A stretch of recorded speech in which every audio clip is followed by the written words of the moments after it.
Welcome to Thursday Night Knives. I'm Bob DeMarco. Coming up, we're going to take a look at the new Kershaw Iridium, new to me. I know it's been out for a year now. Uh, the new Ritter Hogue Auto RSK, which is so sweet. I couldn't wait, but it'll be in the pocket check. And then Ben Belkin. Yes, the great and powerful Ben Belkin of Jack Wolf Knives. He's going to come on and talk about the new Vampire Jack, which I've been really lusting after because I got the Jig Titanium and I have been absolutely loving it. So we're going to talk all about that and other things. So stick around. I want to see who's here first. I want to do a quick pocket check, and then we will bring in Ben. But I want to remind everyone, Ground Fog, good to have you here, sir.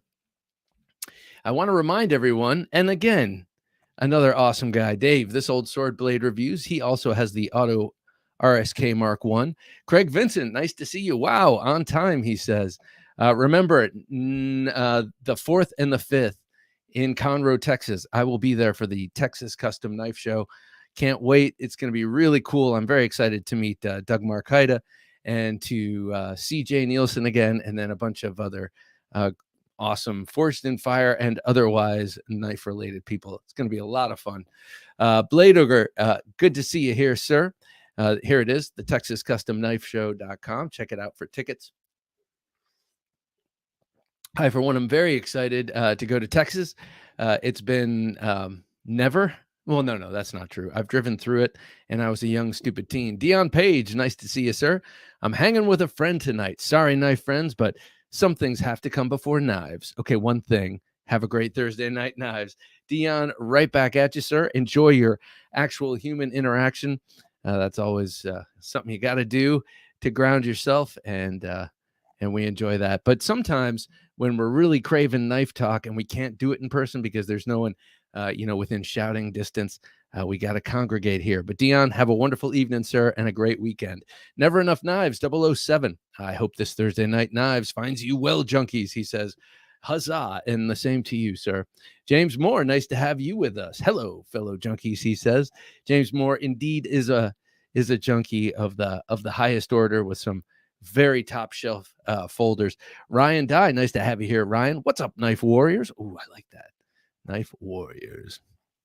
Speaking of Warriors, Have a Knife Day is with us. Good to have you here with us, sir. Good evening, Junkalos, he says. I've been using the Leatherman Arc with Magna Cut blade. Very nice. Had it personalized with lasered in terrain features. That's very cool. Is this one of the garage releases? Is this the one that was kind of white anodized? Luck Knives, good to have you with us, sir. He's been burning it up too in his new shop, showing off some really cool versions of his knife, the name of which I cannot remember now, sir. Byron Kennedy, good to have you here with us, Byron. Howdy, Bob, Jim, junkies. Gotta love Thursday Night Knives. Dave, Dion, Craig, Never Enough, EK 007, Blade Ogre, all coming in. That's right, all representing. Good to have you here, Byron. James says, don't forget California Custom Knife Show in 2 weeks. Well, that sounds good too. Yeah, if you're in California, you got to check that out. Oof, I bet James is gonna find something he likes there. I'm just betting. Infidels Unlimited, greeting Earthlings. Greetings to you, fellow infidel. Great to have you here with us on this Thursday Night Knives, which we all know Thursday, beginning of the weekend.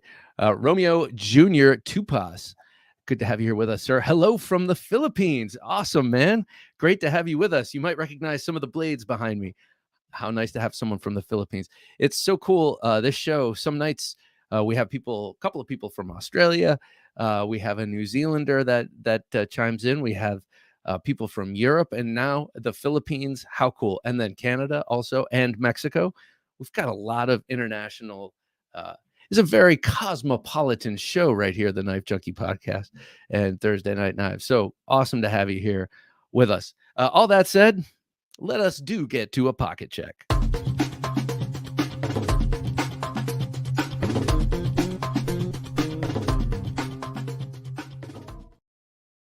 Today, in my front right pocket, I had the RSK Mark I, the Auto RSK Mark I, designed by the great and powerful Doug Ritter. He was here last week on Thursday Night Knives, or no? Yes. talking about this knife and other things, other very important things. But I was inspired to do two things after that show.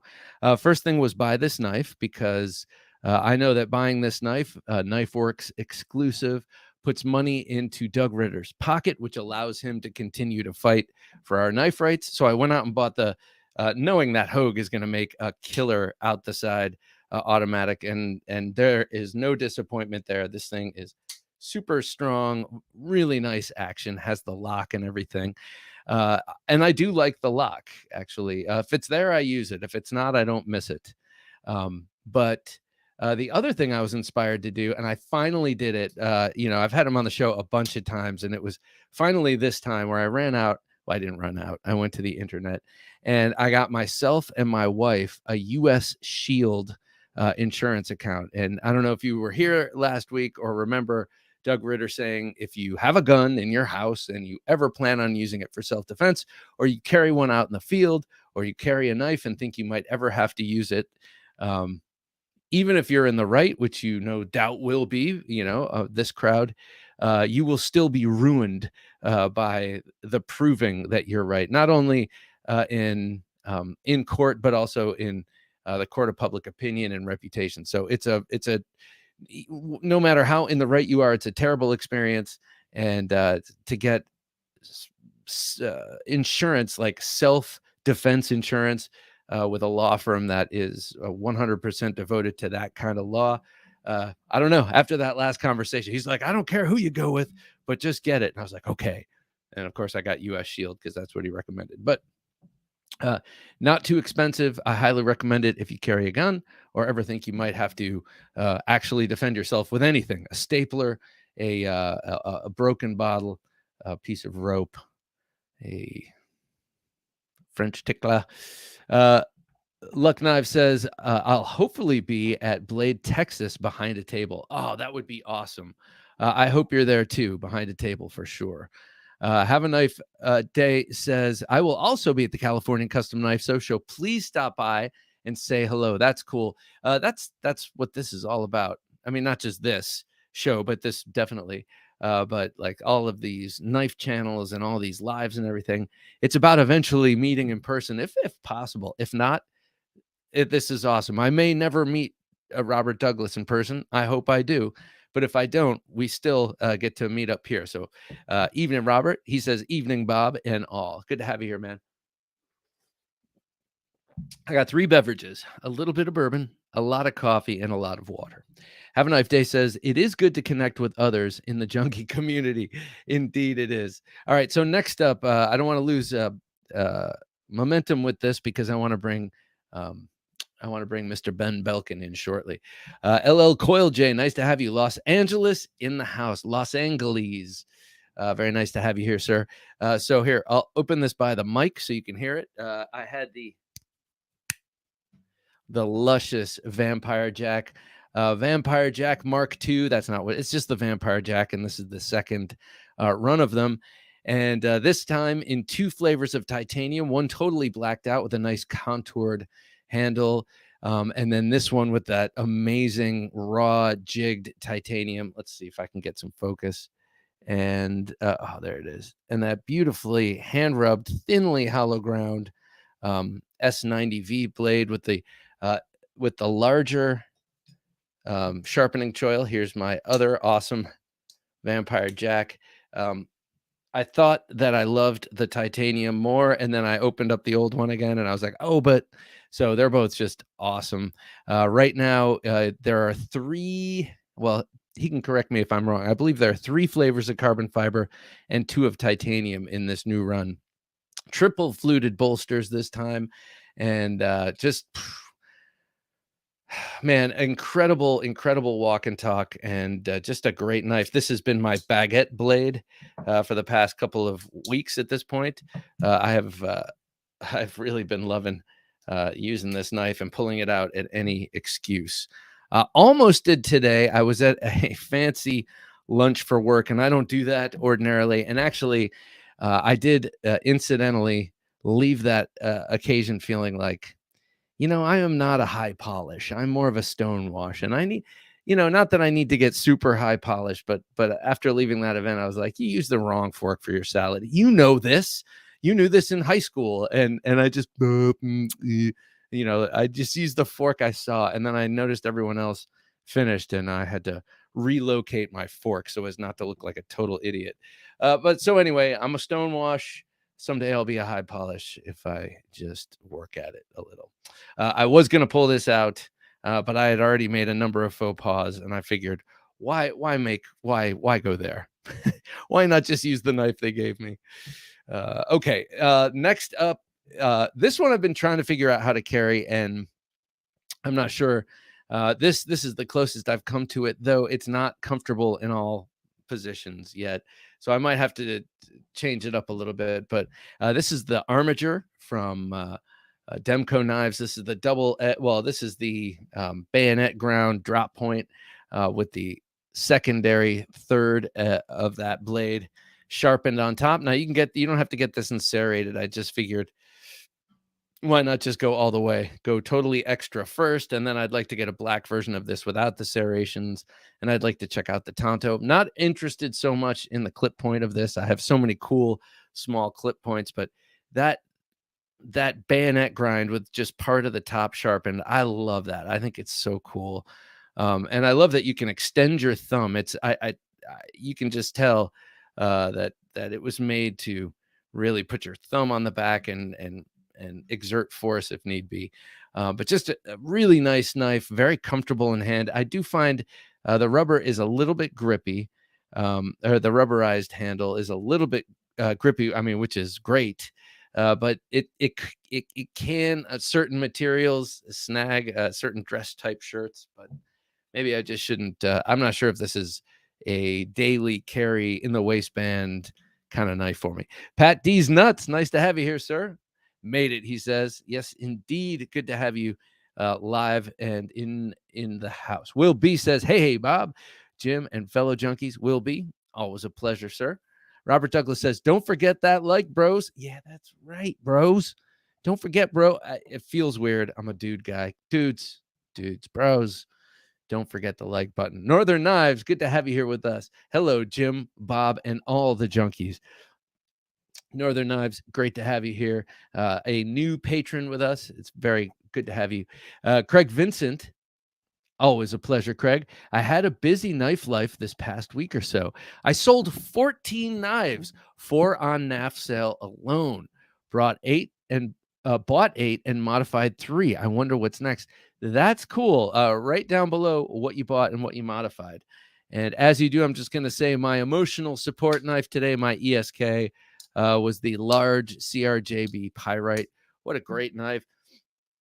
I got this. I was totally obsessed with it, and then I forgot about it for a little while. And today, I unearthed it, and really enjoy that knife. Enjoy carrying it. And this is a great user. If you like nice knives, but kind of don't like the bulkiness, this one is really thin and a great pleasure to carry. Very nice knife. So this is what I had on me today. What'd you guys have? Let me know. And as you do, I think it's time that we bring in Mr. Ben Belkin. I'd love to see if he's here. I'm sure he is. He's a very prompt dude. But if not, Ben's not here. I told him, just hold off a little. Let me get some housekeeping out of the way. And man, I appreciate him for coming on. Well, as we wait, let me know what you guys were carrying today. And I will tell you right here, I am loving this auto RSK, especially considering my full-size RSK I got rid of. Fernando Selame, good to have you here. Hello, Knife Junkies. I'm sorry. Let me start this again. Hello, Knife Junkies. I'm excited today. I revived my brain shovel from TM Knives. What a beauty. Oh, cool. That's awesome, man. Fernando, I'm just curious. Did you first see that knife here? Or was it out in the zeitgeist and we all picked up on it at the same time? I'm curious. Let me know. Jay McConnell, good evening, all. Jay, awesome to have you here as always. Evening, all. +1 on U.S. Law Shield. Oh, great. Yes. Great peace of mind. Yes. Oh, I'm happy to hear that. And I got one for my wife too. I figure, we're both in the house. We're both, she's a badass. So we would both be the ones to protect this house.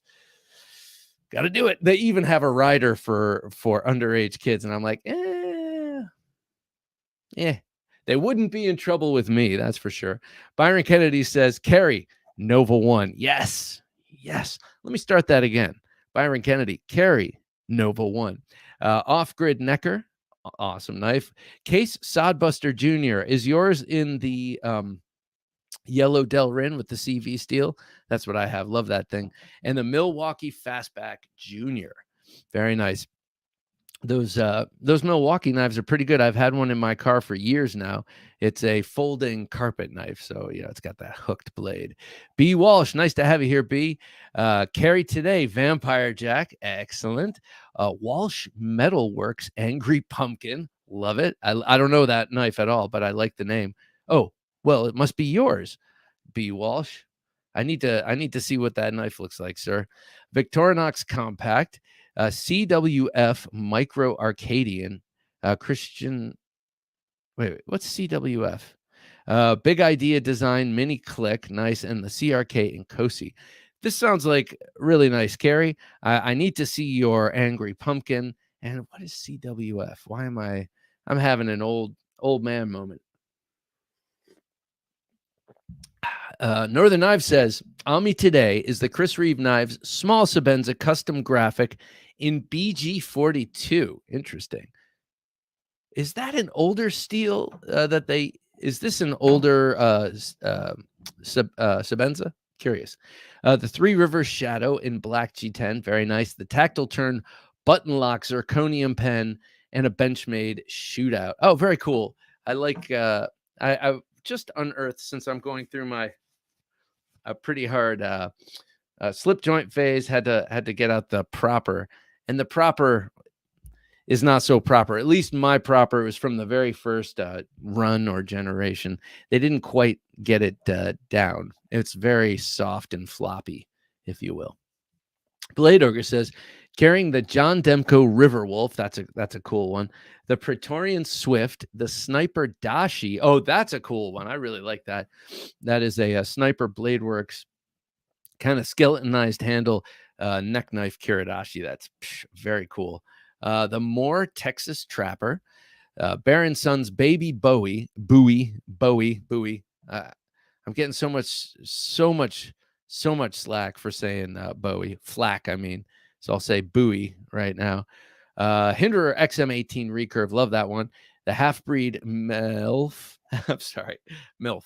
The Half-Breed MILF 01. The GEC Granddaddy Barlow. And the MILF right next to each other. That makes sense. And the Sleazy Ogre. Very nice, sir. His 10-blade carry, always impressing, but always rotating. Things always coming in and out, which we all do and appreciate. Dave, this old sword says, today's carry, Best Tech Glock. Okay, that's a weird looking knife. But I remember when the Glock came out, and it's not spelled the same, but I remember when the Glock pistols came out in the 80s, looking at it and thinking, that's a weird looking gun. So I guess it makes sense. The Ritter Hogue RSK Auto in Magna Cut. The Compliance Edge DCK Fixie. That's envy speaking, not jealousy. No, that's jealousy. You can have one too. The Max Ace Black Mirror, that's a cool one. The Kaiser Doberman, the Pinkerton Variable Broadhead, and the Olight Seeker 4 Mini. Oh, dude, wait. This is more than usual. 1, 2, 3, 4, 5, 6 knives and a flashlight. That's pretty good, Dave. I like that. And a good range, a broad range. Speaking of Australia, Razorback, nice to have you here, sir. Morning all. Out in the sun today in the budget sharpening rig, oplasting knife junkie with a system of a down backtrack. Very nice. I like that. Them new demos look good. Love Taiwanese knives. Oh yeah, Demkos. Yeah, they're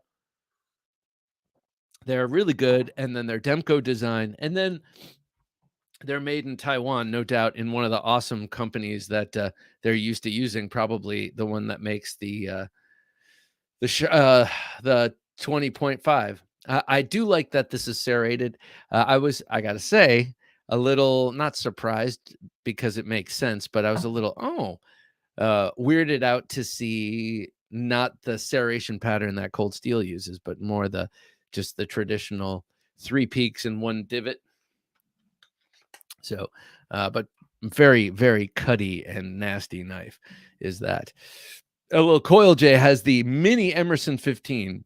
Love the CQC 15. I had one. It had wicked blade slip, and I got rid of that one to someone who wanted to take it on as a project. And then someone he didn't replace it on purpose, but a good friend of the show, his name was Bill, sent me a super CQC 15, and it is one of my favorite Emersons. It is amazing.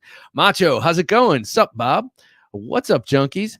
Macho of Macho Blades. He's been doing some super cool stuff with his neck knives. Really awesome with the finger holes.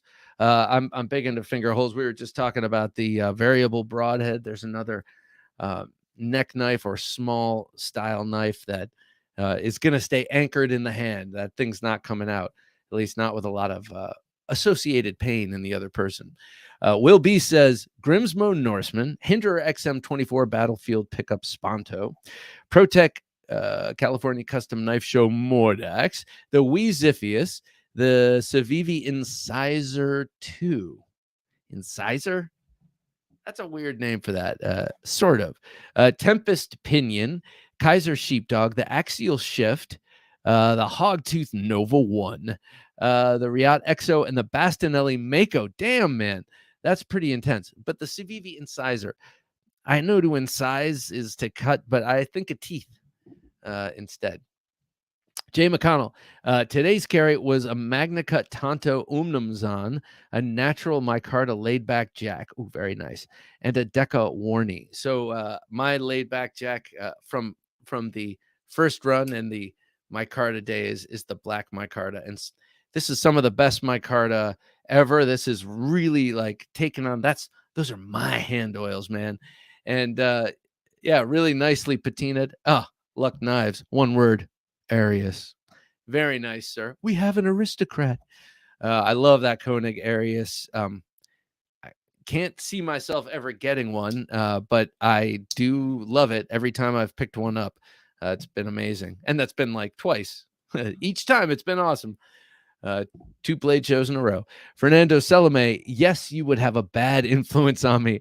I saw it here. I said I must have it. Well, every once in a while, hey, here's something a friend of mine once said. He said, you choose your advice when you choose your advisors. And I remember I had this was in college, and it was before, long before I knew my wife. I made a bad decision where a girlfriend was concerned. And I knew the dog to go to for commiseration. I knew the guy who would say, it's okay. Everyone, you're fine. Don't worry. And so I went to him. And that's exactly what he said, because he was a dog. You're okay. It's fine. Who's going to care when everyone's dead? That kind of thing. And I was like, man, I was expecting a little bit more from you. And he looked at me and he said, hey, you chose your advice when you chose your advisor. I was like, you're right. I came to you because I knew you'd exonerate me because your value structure is weaker than mine, let's say. Never Enough Knives 007 says, had to go to the city today. So I had my BMG custom from my design, serrated Cold Steel Spartan and Victoria. Okay, I love this. First of all, Never Enough Knives 007. If you're comfortable, I'd be interested to know what city. But the funny thing is that I was expecting the other. Like, had to go into the city today, so I didn't carry anything because I don't want to get arrested because cities are. But I love that you went the opposite direction because that's exactly what I do. It's just how we are. Pocket Razors, nice to have you here. Hello, everyone. He says, I carry today the Benchmade Super Freak and a 20 CV bug out with Glow Rhino XL Gills scales. That sounds awesome. Well, Pocket Razors, good to have you here with us. Greg Vincent says, I bought a Cold Steel Talwar. Very nice. That's what I have in my pocket currently. Kershaw Link. Oh, okay. Yeah. Link between. Yeah, I remember. The Queen Jack, an odd but cool little GVDV folder with a thumb plate and SOG neck knife, a Land 911 a Benchmade freak, and an old hickory. Oh my gosh, man. Nicely done, Craig. Nicely. You will not be out-knifed when you absolutely, positively have to emasculate every knife junkie in the room. I like that. Northern Knives says, yes, older. I believe the BG42 was only used 1 year. Okay, so it's got the slightly different profile, like down by the lock bar release and all that. That's always cool to see. Infidels Unlimited says, I just have to say, Bob, that any knife I carry on a daily basis is my emotional support knife. Fair enough. Today, I happen to have an Ontario Knife Company Rat One and a Bark River Fox River blade, fixed blade. God, I love blades. Yeah, I know, man. I know. Me too. Me too. The shape. I love the shape. Robert says, Robert Strebin, good to have you here, Robert. Just one carry for me today. I went to an older one I have, the Kershaw Blackout. Very nice. So I was wondering, what is your favorite gentleman knife? Okay, well, my daughter got confirmed, and I last night, and I had to wear a suit, of course. And I have other knives, but for some reason, I came to the Sebenza 21. Excuse me, not the lightest carry for a suit, certainly, but I just felt, I don't know. I was like, well, it's a special occasion. It's got to be something nice. And this is very capable. It's also classy. If someone needs me to pull it out and cut it, it's like, it's a knife I want with a suit in hand. I know that sounds awfully stupid, but I do have other knives that would do well, like the tactile what the hell is it called? Not the bear, but the tactile knives. I'm totally blocking. But yeah. This is one that I use, and I could have used last night. Should have used last night because I could talk about it right now. But this is definitely a gentleman's carry for me because it's a 3¼ inch super capable blade. It also locks. It also looks sweet and looks very cool and makes you look cool using it. So, yeah, this should have been the confirmation carry. Actually, Matt Hatter says my Liangma Warrior 3 version 2 and my plastic Halloween Pirates cutlass. Very nice. Everyone's got to have a cutlass. Preferably, you have more than just a Halloween cutlass, but yeah, every house should have one. Pat D's Nuts says I had my bad habits mofo today, and my new hit doo-doo, the brake throwing spikes, riding shotgun in the car. Very nice. The beak, 9.5 inch long, half pound, 6 millimeter thick. Awesome and satisfying when you stick it dead. Oh, I bet, man. It hits with a chunk and you feel it reverberate in the ground through your feet. Craig Vincent says the modified GDVD scales to better access the liner release. And I fixed flaws in the scales of 2 huge Pakistani Bowies. Today I carried the AD10 Secret Edge. That's a cold steel. The PF Havrog. What is that? PF? Oh, Petrified Fish Havrog. The Range Boss and the Kershaw Kuro. Very nice. Except for the Pakistan. Pakistan blades, you got to prove it before I'll believe it. That's all I got to say about that. I've smelled enough of those in my life, and I'm just not a fan. Ryan Dye says PM2 Warncliffe in, okay. Oh, XHP. Okay.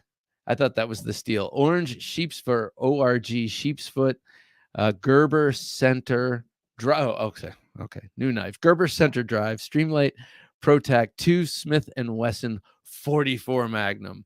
I like the cut of your jib, Ryan. You don't mess around when it comes to your calibers of carry. Very nice. Craig Vincent says, LOL, I can't impress them with quality. I will overwhelm them with quantity. Hey, man, I like that. Why not? Me too. Hopefully both.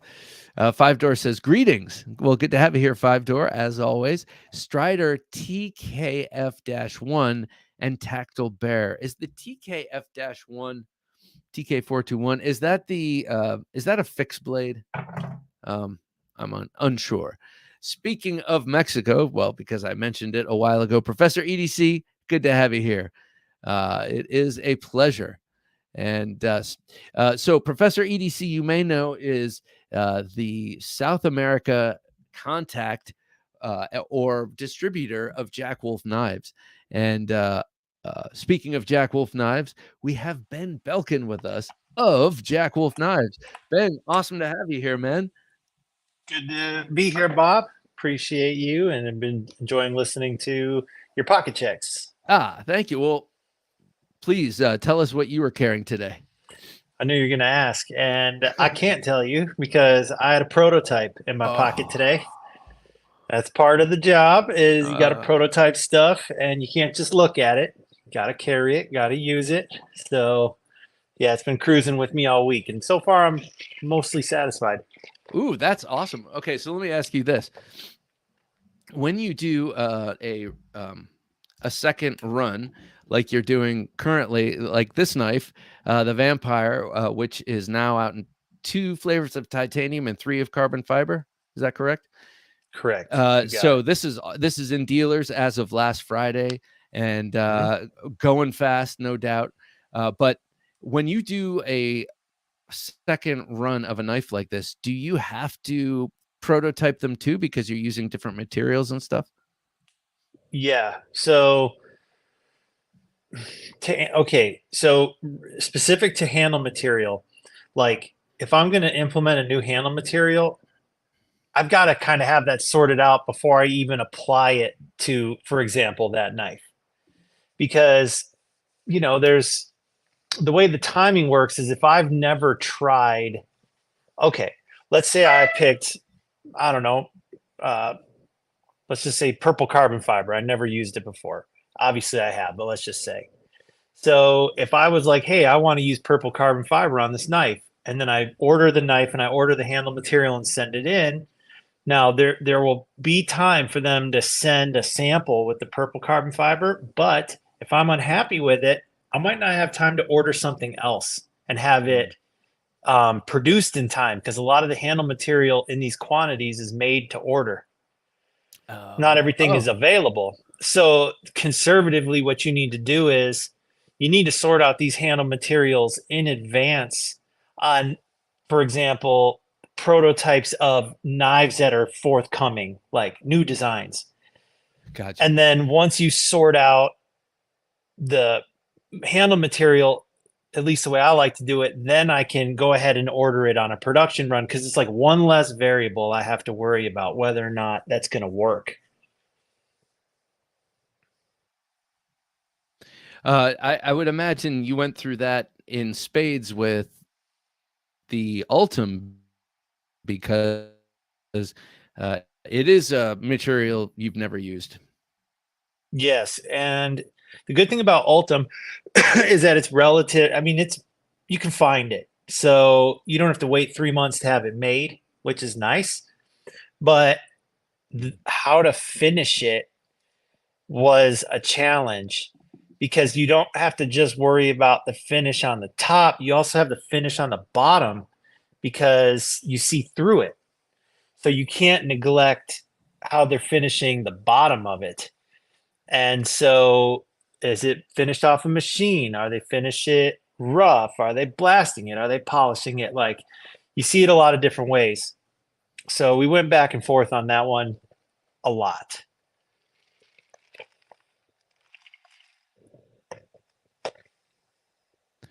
Wow. We're Ben, I think you might have to dip out and come back in. We're having some real lagging issues, and I heard some of what you were saying about the Ultim experience, but yeah, why don't you try that? Okay. Dip out and come back in. All right, cool. Well, we will see Ben in just a second. Kind of cool what he's saying. Now with the Ultim, which is what I was thinking, he was really going to get to when he was talking about the purple carbon fiber. As he was saying, it was readily available, so he could check it out in a number of different ways. And also, it's kind of the hot new material, so you can find it on a bunch of different knives in a bunch of different ways. What I really liked about the way it was handled here on the Pioneer Jack is how the liners are completely solid, and that dark gray and the yellow over top of it. You're not seeing kind of the unsightly structure that you would see of the liners of a weight relieved not folding locking folder. So yeah, pretty cool. But this is the one we're going to be getting to. And speaking of purple carbon fiber, this other Vampire Jack, the first one, is a purple carbon fiber, except this one is like Arctic Storm with a little purple in it, and it's really subtle and it's very beautiful. Big fan of the Vampire Jack. I like the swell center. I like the way that feeling, or the way that feels in the hand, the ergonomics of that. Totally awesome. Pat D's Nuts says, I were to get a slip joint, it would be a Feel Good Jack or the Vampire Jack. All right. Oh, you like, okay, so I have the Feel Good out. Yeah, you like the beautiful sheep's foot here. Boy, we got a serious lag tonight, guys. I'm not sure what's going on, but yeah, we're lagging. But yeah, so here is the Feel Good Jack, and that blade is just so cute and so beautiful. That Jim thinks the lag is on my end. Huh. Wonder how that could be. But yeah, so I do love how acute it is at the tip here, and how ragingly sharp it is due to the hollow grind there. Yeah, place those down for a minute, and let's see what Ben. See if we can bring him in here, and see if this is gonna work. Hey Ben, how's it going, man? Can you hear me, Bob? Yeah, I can hear you now. Can you hear me? Yeah, I moved over to my cell phone. I think I'm having Wi-Fi trouble, but I'm on my cell signal. We seem to be good. This seems to be better. Yeah. Jim thinks I'm part of the problem too, but I'm always a part of the problem. Northern Knives. I got my eye on the Cyborg Jack for personal carry. Love the look of that knife. I have mine out. I need to reach out to be a dealer for those wonderful slip joints.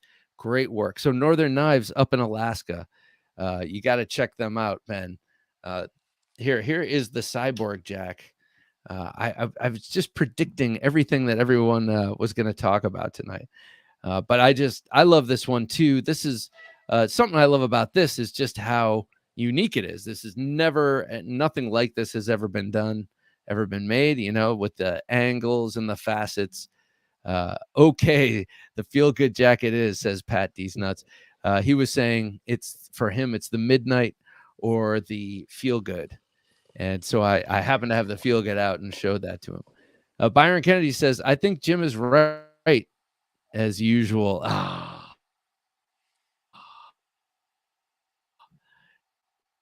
Yeah, no, I'm used to it.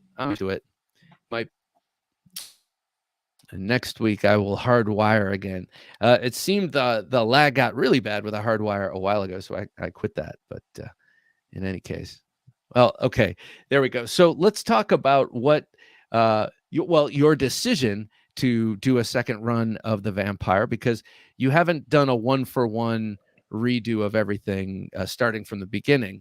So let me know or tell us like why you decided on that one, and what what made you decide on the actual treatment and the redesign elements. Yeah, so that's a good question.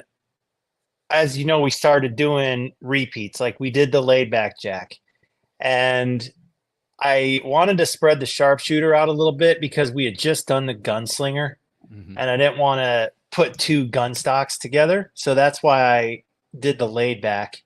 And then as I'm thinking about October, I'm like, it's not really timing yet for the Vampire, but we had so much fun promoting that knife during Halloween. I was like, let's just do it again. Like maybe we'll do it every year. Maybe we won't. But it's just a fun knife for Halloween. It is. And the new artwork, is this the first time the new artist has been used? The second. He did Second. the hammock drawing for the laid back. Okay. My daughters think that is really creepy, and I'm like, well, it's Halloween themed. It's a vampire, Jack, and they're like, oh, okay, but he's a werewolf and a vampire, and I'm like, yeah, that's why it's scary. Yeah, we were going kind of more for like kind of horror movie poster, Yeah, on yeah. this one. You'll notice that, so his name's Jay Gonzo. You'll notice that his artwork is going to be like there's a common thread in that we've got our character featured, but you'll see different styles from piece to piece, which is the approach he proposed to me. And I was like, at first I wasn't sure, but I'm like, I kind of like that idea, you know? And I've learned that when working with these artists, the less constraints you give them, the better the work is because Oh, I'm that's not their surprised. expertise. I'm not surprised by that, and that's the true collaborative part of it. You're like, well, what do you think? I mean, here are your parameters. Make it a vampire wolf, you know, and let's make it look like a movie poster, and then let him take it. Yeah, that makes sense.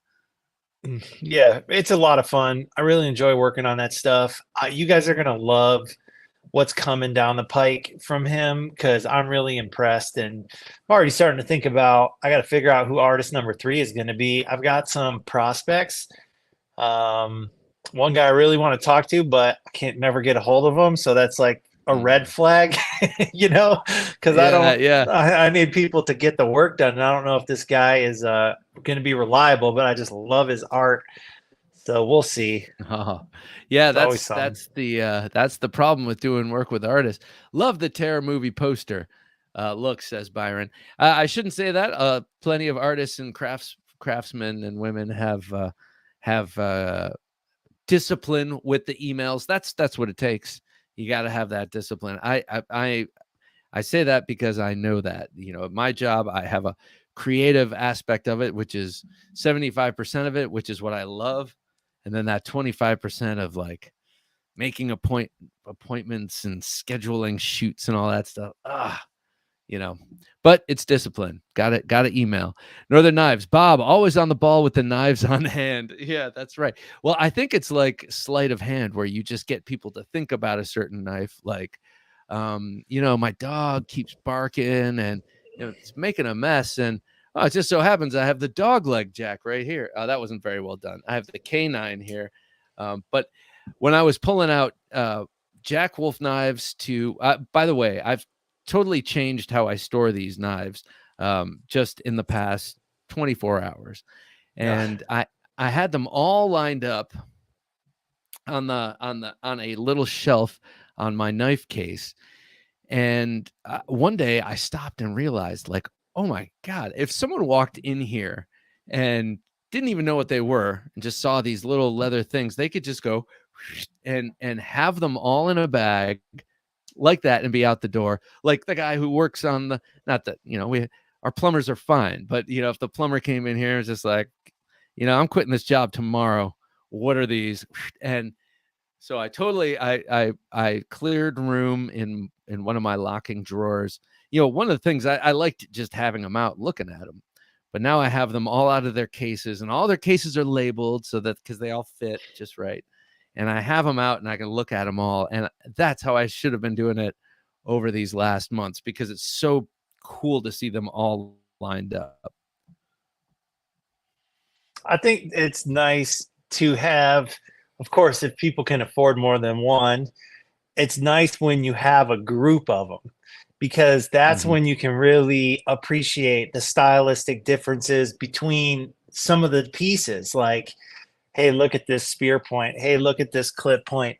Hey, look at this dog leg. Hey, look at this coffin. One standing alone is cool. But when I see people's collections, I'm like, ooh, my family looks good. Yeah. And also just a great example of if you want to feel what the ergonomics are like on a classic pattern, you get the uninterrupted contours, with the single bladed versions of these designs. Yeah, I'm with you on that. And I do get a lot of requests for a multi-blade. I would have to spend the time to design it and work it out. Just haven't been able to commit the resources to that yet. But I think practically speaking in today's world, with the super seals we have and everything, a single blade just makes a lot of sense. Oh yeah. Lord Needham, good to have you here, sir. Says, hello, Ben. Got the midnight. Love it. Yeah, in case anybody doesn't know, because it wasn't, I can only tell so many people with my limited reach, but we made a deal with Sportsman's Warehouse. They're a large chain of big box stores. It's kind of like a Bass Pro Shops or Cabela's, Academy, those type of stores. And they bought a production run of Midnight Jacks. So there's Purple Haze Midnight Jacks and then Dark Matter Gold Midnight Jacks at a lot of their physical locations, or you can buy them online.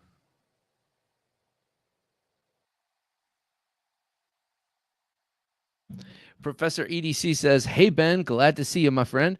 Waiting on the next headache to see which to keep and which to let go. Oh, that's got to be a frustrating and bittersweet process right there. This adder bites. Good to see you here. It's Midnight Jack, please. Oops. Sorry about that. This adder bites saying the Midnight Jack back, please.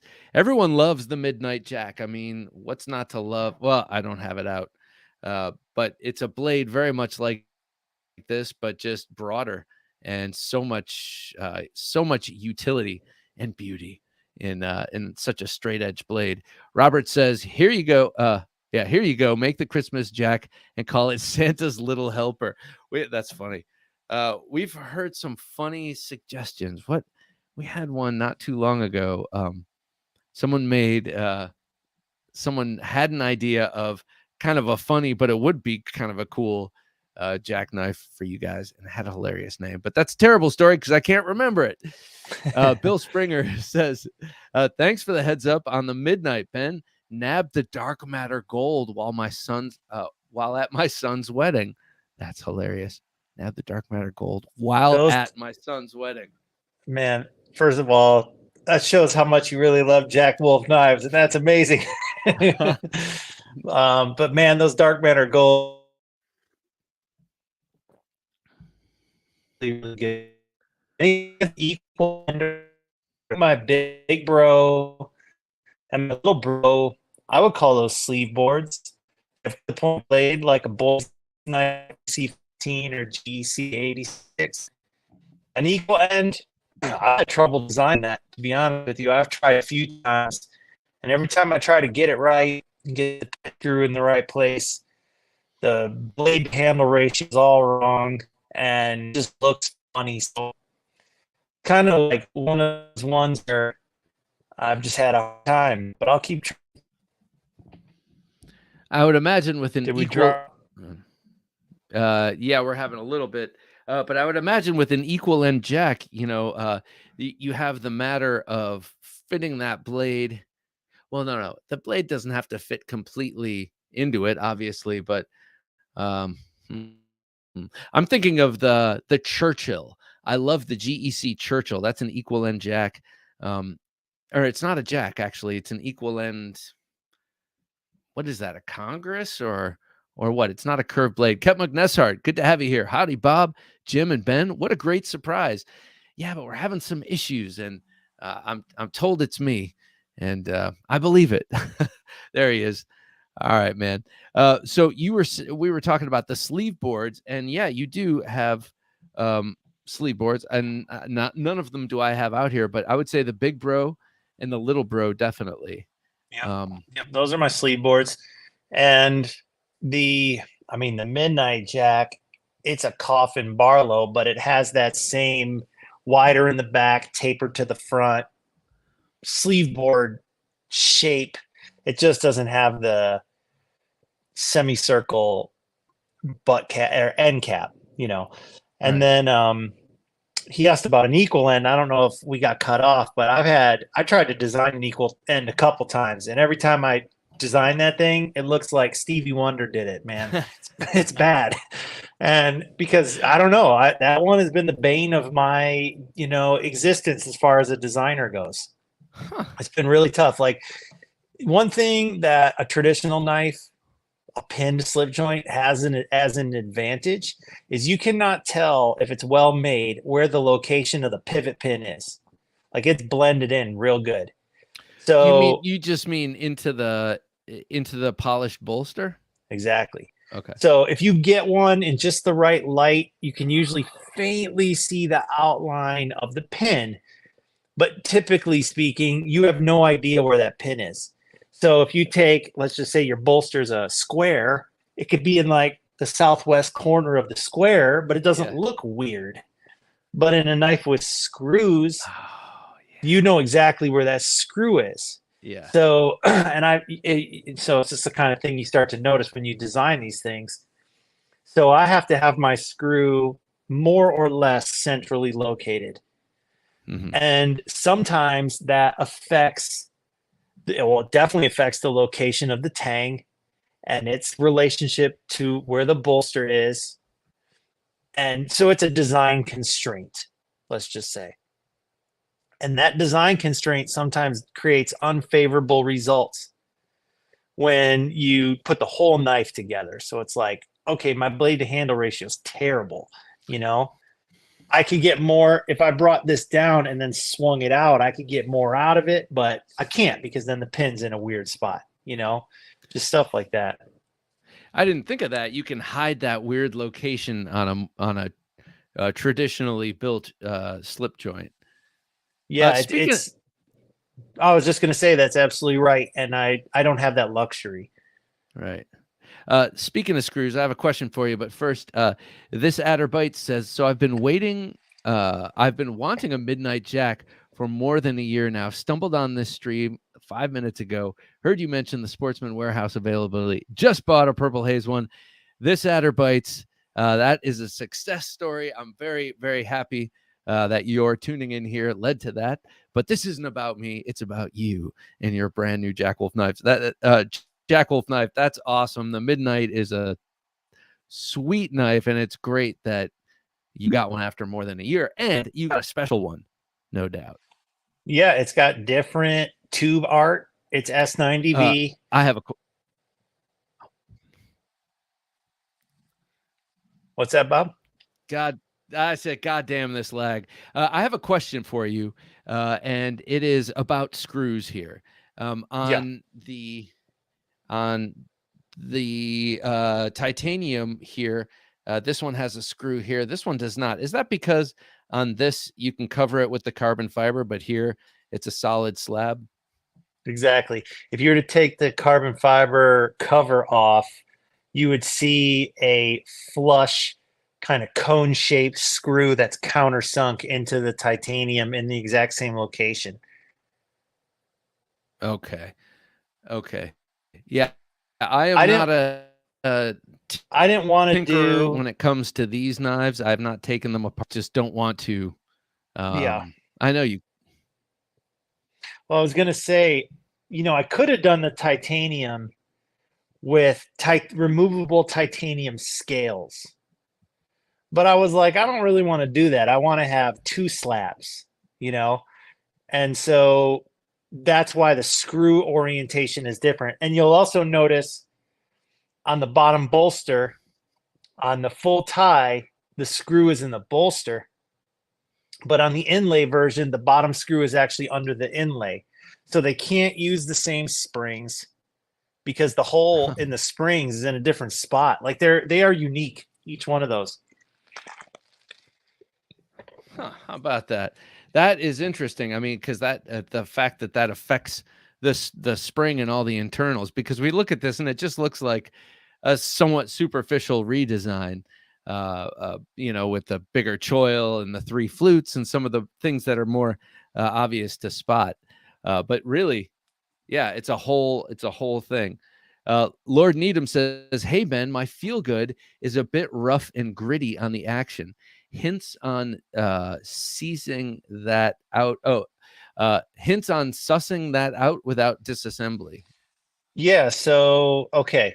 Well, my first advice is always to just lubricate the joint. I will assume, I know you own several of these, so let's just assume you've already done that, but that hasn't solved the problem. So if you can't lube the joint, open it and close it and flush it out and solve the problem, next thing I would do is actually wash the whole knife under warm soapy water. Because if you have grit in there that we can't flush out with oil, it's time to like wash that knife. And it's stainless steel. It's not, you're not going to cause a problem, but you're going to wash it under warm to hot soapy water. You're going to towel dry it, and you need some compressed air, preferably just the keyboard stuff in a can is fine. Blow it out, dry it again, blow it out again, get all the water out to the best of your ability, and then re-oil the joint. And if you're still having problems from there, just contact me offline and you can guide you through a disassembly, or I'll have you send it to me and I'll dissect it for you and take it all down, clean everything thoroughly and put it back together for you. If we got to go that far, I'm happy to do it. That's service. Don Cheeto Corleone says ultrasonic cleaner might help. I've not experimented with that. I suppose, they do a great job of removing particles from things, ultrasonic cleaners. Yeah. I don't know if there'd be any adverse effects to that. I suppose it would depend on what kind of solution you're using in your ultrasonic cleaner also. Like if it's just like Dawn and warm water, probably be all right. To make sure you blow the water out and get it dry. That's all I would say. You can even use a hair dryer, just to dry it out. We have another awesome knife designer with us, Paul Munko. Hello, Paul. I've been obsessively carrying the Mystic and slowly working on that Rex 45 patina. This is like the only production knife that I can think of or know of that uses Rex 45, Ben. This thing is awesome, and it has this insane action. I'm a huge fan of this knife. So, very Paul, cool. Well done. That's a beast. Yeah. It's got my my favored handle material. I love micarta, and I'm a sucker for the bolster lock. Two like awesome bolster locks right here. This one and the there we go, and the gunslinger. Love that. That's actually that would make a nice carry combo. It sure would. Yeah, man. So nicely done, Paul. Thank you for making that. I've been carrying it a lot. It's funny. I've been lately getting into carrying knives over and over and over, whereas in the past it's been every day every day a new knife. And lately I've been digging the sinking in. I think a lot of it could have been brought about by this schedule you've had me on, this drip of Jack Wolf knives. Dude, so happy you're liking the Mystic. Thanks, Paul. So you'll send out a Jack Wolf knife, a new model. It will be in my pocket every day for that month. And usually towards the end of the month, I go back to the previous model and relive that. But I think that has sort of inspired me to carry the same knives kind of more often, which is leaving some neglected. Pat D's Nuts says, I love this. It's behind the scenes, looking at knife making and the decision making. Fantastic. I feel you on that one, Bob, because I do the same thing. I carry what it is I'm dropping, but usually not for the full month because I've got prototypes that got to get some pocket time. So I would say out of a 1 month cycle, typically 2 weeks on for whatever I'm dropping that month, and then 1 week for an older model just to give them some love. And then 1 week for, whatever needs some attention prototype wise or, whatever. But it does leave, if you have a larger collection, there's some dust collection going on over there. Yes. So I know you're not going to spill the beans here, but you did indicate that you're carrying a prototype for something coming out. Now, just in the spirit of that, but without spoiling anything, what are the kinds of things that you're looking at doing in your next say 5 to 10 releases? So what I will say, so I won't say everything because you guys know I love the element of surprise, and so I won't spill the beans. But what I will say is, and I've been saying this since Blade Show, I said that if that gunslinger was successful, that I would work on expanding my line of locking knives. And I have to tell you, like, I'm an optimistic person, but I'm also very cautiously optimistic, I would say. So there was like what I expected, and then there was what I hoped. And the response to that gunslinger was like up here, And so it was like, okay, you guys blew my mind. The market told me in a very strong way, we want more of that, Ben. I was like, all right.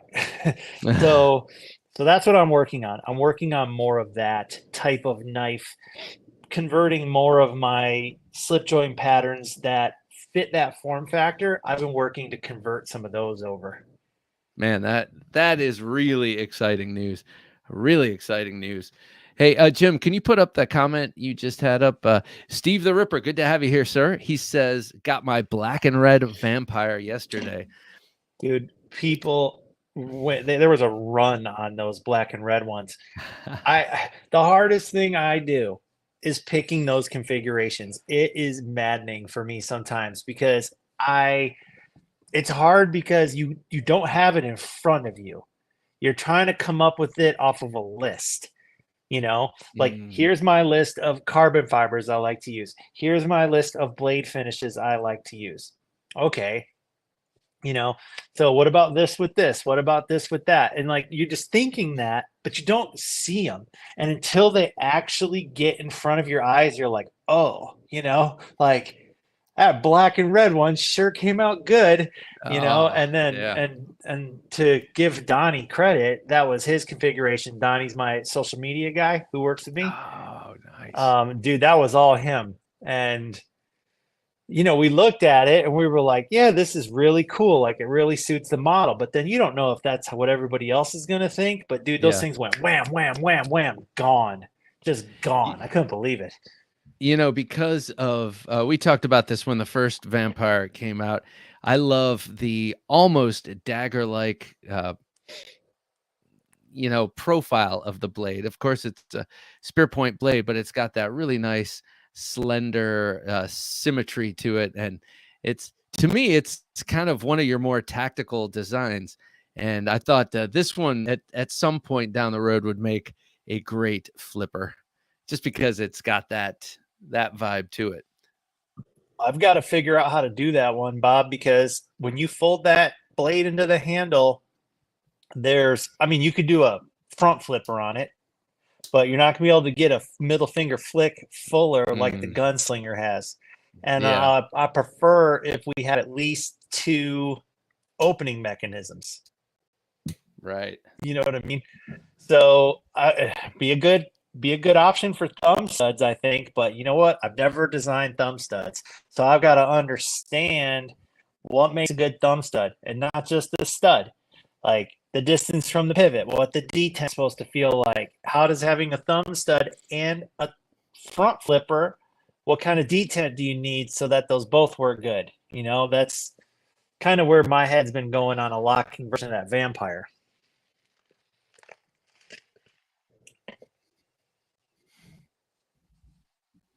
Are we still lagging? That's the calculus probably with all of them. Some of them might be much easier than others. The Venom Jack, I have no idea. I'm just, this is all just wishful thinking, I guess. But the Venom Jack seems like it could make a good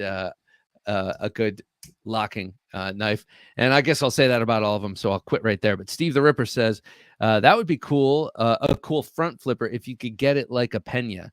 I'm not exactly sure. I think what he's talking about is the Enrique's flipping mechanism, where it's kind of on the top. Like Enrique's is a top flipper. And the reason I didn't do that was because like, of course, I'm consciously aware that a lot of my stuff is a lot like Enrique's. Like, he's my knife making hero, you know? So when I went out to do mine, I was like, the form factor is similar to a Pena X series, but I've got to make this different in as many ways that I can. I'm not going to call them improvements. I'm just going to say different. So I have a different front flipper. I have middle finger flick. I have anodized, I have full length anodized backspacer. I did the pocket clip plug. Like I everywhere I could kind of put my own spin on the execution and make it different from his. I did that because I don't want to be known as the guy who's copying Enrique's work. You know, I want my stuff to stand alone. And I just felt like, even though he would have given me permission if I asked him, I was like, I don't need to have his flipper. I can come up with a different flipper tab.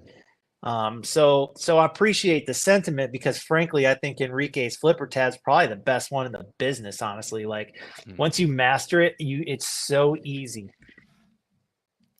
Yeah, as Steve says, yeah, the jimping on those is what I'm talking about.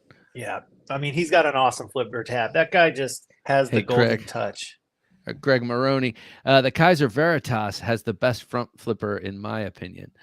Pull it up, Bob. Pull that up. I don't know what that is. Yeah, I'm not sure I know that one. Let's see if Jim can find that. The Veritas.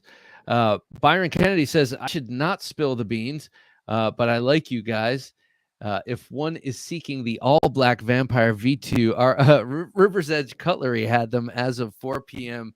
Eastern today. Yeah, the all black. You could still get the all black, but it was the black with the red DLC that just vaporized like as fast as you could blink. I wish I could pick color combos that every one of them was like that, you know? But what I learned is, we talked about this on the last stream, Bob, right? Where, you know, you can't just put ingredients together and hope it tastes good. Like, it has to be the right recipe. And that depends also on the model itself. Yeah. Wait, hey, Jim, if you can, show a picture of the knife closed. I can't tell if they have a closed picture. Maybe that second to last one down. Yeah. Okay, so that kind of looks like the Mr. one too. Kind of like just squared off. Yeah. With a recess in the bolster. Yeah. It's not terribly different than what's on the Gunslinger. No, it isn't. But this on this knife, there's the cutaway on the top of the bolster too, which is begging for a low profile regular style four finger flipper. You know what I'm saying? Yeah. Like you mirrored that down on the bottom. That's a pretty cool looking knife. Kaiser does some cool stuff. But yeah, what was I gonna say about Pena? Okay, so as someone who does not own any Pena knives, but you know, I gawk over them like everybody else. When you came out with this, my mind did not go there, and I don't know if that's if it should have, but this seemed like a totally unique. I mean, to me, this was your sized up, folding version of the sharpshooter. I did not see any sort of Pena anything. No, it's just, other than the fact it's a front flipper activated locking version of a traditional knife. Like, that's what's in common. It's a bolster lock. You know, he has a sway back, he has Barlow. So they're in the same category, but there's a lot of knives that share categories. So it's like, okay, if I'm going to share a category, how do I differentiate myself? Also, he doesn't have them typically as big as that. Like, most of his are slip joint size. Okay. He's got a couple bigger ones. So that was like, everywhere I could, you know, I have the bolster flutes. I have dark blasted tie. He started doing dark blasted tie on a few recent runs, finally. But I mean, his knives are awesome. Mine are mine, and that's what I wanted. I wanted people to think that mine are mine. This, you know, since we're talking about the Gunslinger, this is so refined. This knife is so refined, and to me, like that, the whole fact that you can have this carry just like a slip joint with the little filler tab and everything. It's just, everything is considered in this, and it seems like the way you designed it is to please everyone, and it's successful because you normally cannot please everyone. But I could see someone who's a big fan of the gun stock traditional model looking at this and falling for it, because who wouldn't if you like this style of knife? And then you could also see the modern collector who loves modern locking knives going for this too. And yeah, I dig this thing a lot. And I don't have too many of these exotic carbon fibers because you graciously sent me a bunch of micarta ones, knowing that I love micarta. But I also, when I look at some of these carbon fibers, they're just dazzling and very unique. Thanks, Greg says, Bob. I appreciate it.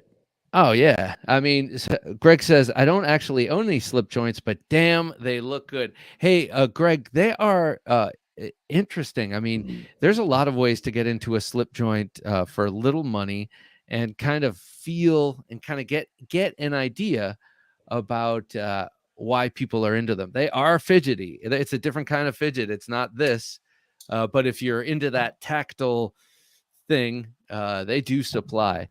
Steve the Ripper says, you got to pick up a Jack Wolf. Once you get one, you are in the club. I am up to 7 now. Yes, man. What's your favorite? I guess your favorite what's your favorite, Steve? Let me know. I think you may have indicated before what it was, but I need to know. So I think I may have mentioned this to you last time you were on, but this is the one I'm going to do experimentation with. And by that, I mean, I'm going to see if I can dye these maroon. Absolutely. They take dye really well. I've seen a few guys do it in the Facebook group. Yeah. Yeah, this one is just begging for it. I love that this is the Benny's clip, Ben's version of the Tony Bowes clip, Lanny's clip, and it is so cool. It's so big and beefy. This is the one that does not have a full height hollow grind, and it still has a very deep and acute hollow grind on this, but since it doesn't go all the way to the spine, to me it feels like it's like a big burly work knife, but really it's still an amazing fine slicer. It's just, by comparison, it's a little thicker there. Yeah, and that's part of what's fun is the variety in blade shapes and handle shapes and grinds and what jobs they be best suited for. And if you are on a ranch and there's things made out of there's things made out of wood, and there's horses, and there's just stuff around that can break things. Maybe a really thin blade doesn't suit your lifestyle. The Pioneer, so the Benny's clips, probably the most durable blade geometry, and the Pioneer is second in command, but still quite a bit thinner than the Benny's clip because it still has a full height hollow, but it is thicker behind the edge and it's thicker at the tip. And so it's definitely a more robust working knife, but it'll still slice food better than most modern knives that don't have a, thin hollow grind. Professor EDC had a question before we get to Greg. What about micarta and new materials for the handles, Ben? Anything coming soon?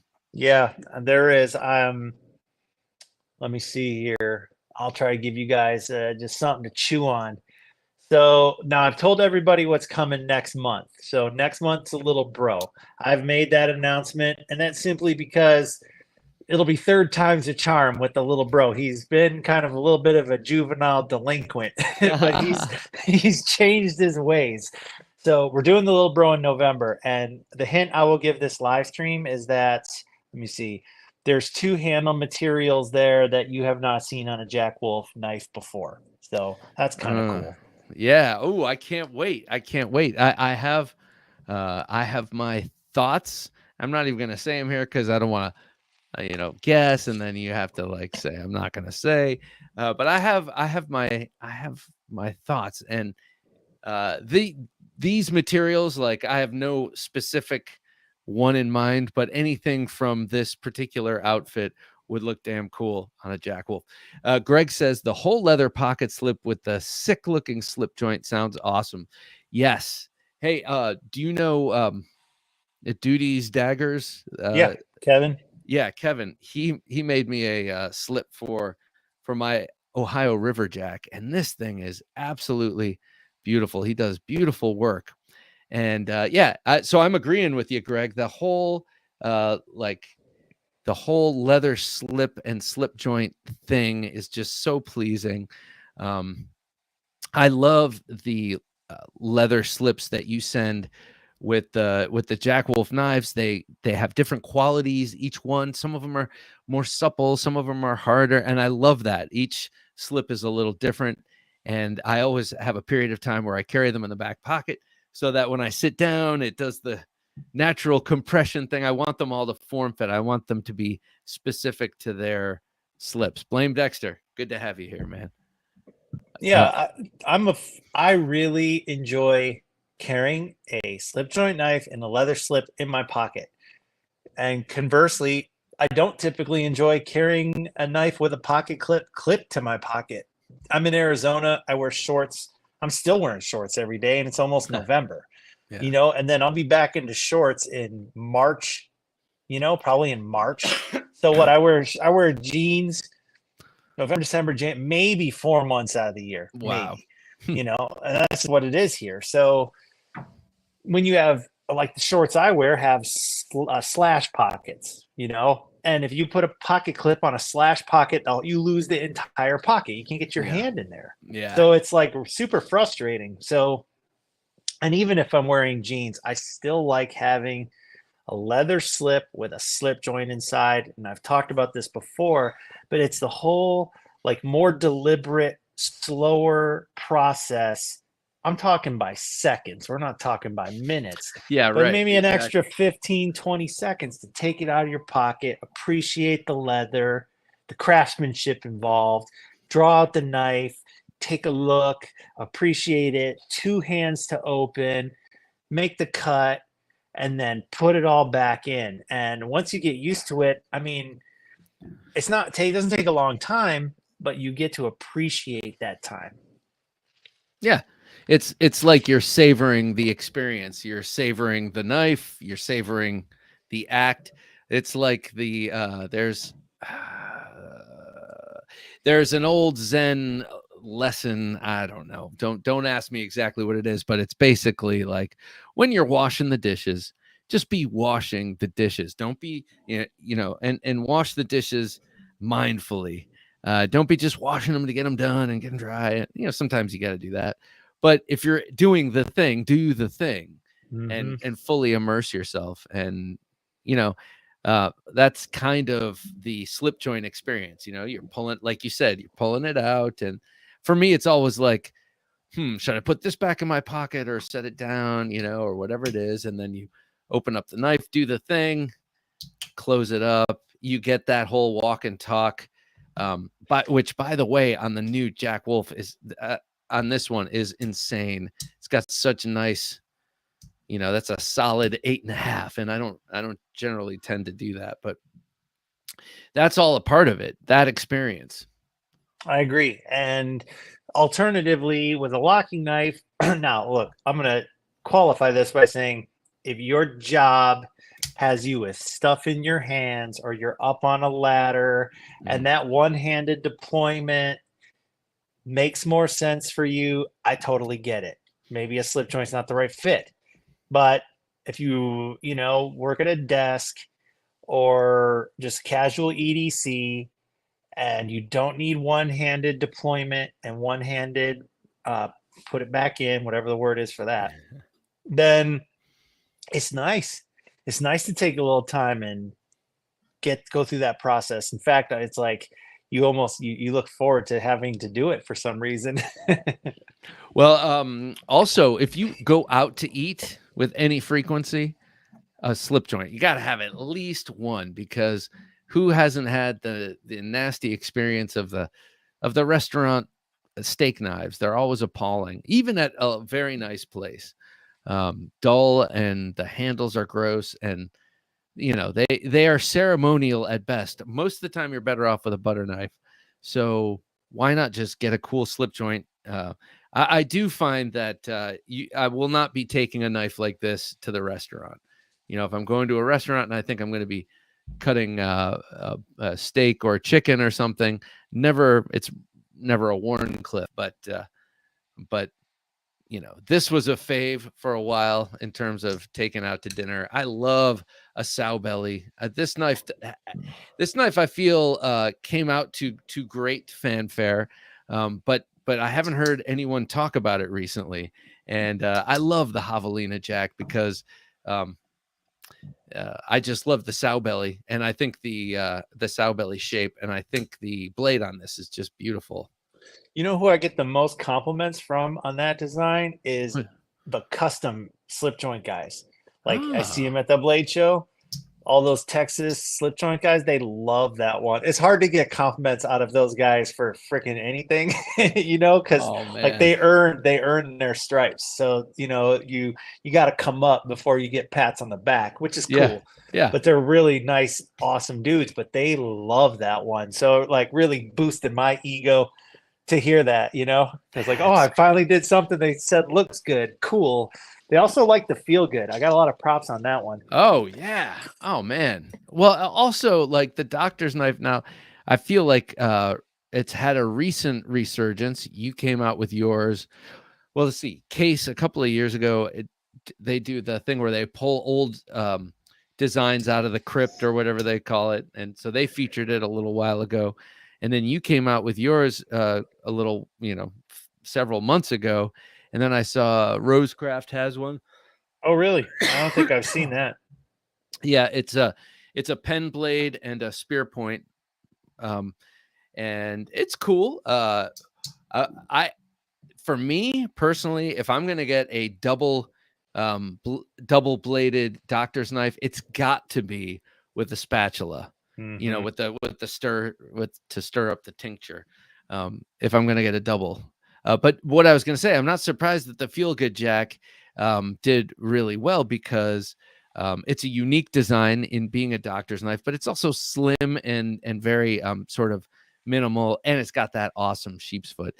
Northern Knife says cutting a $70 steak with a $4 serrated steak, sacrilege. Could not agree with you more. It's like disrespecting the animal that gave its flesh for you, or, well, not willingly, but that whose flesh was taken for us. Yeah, exactly.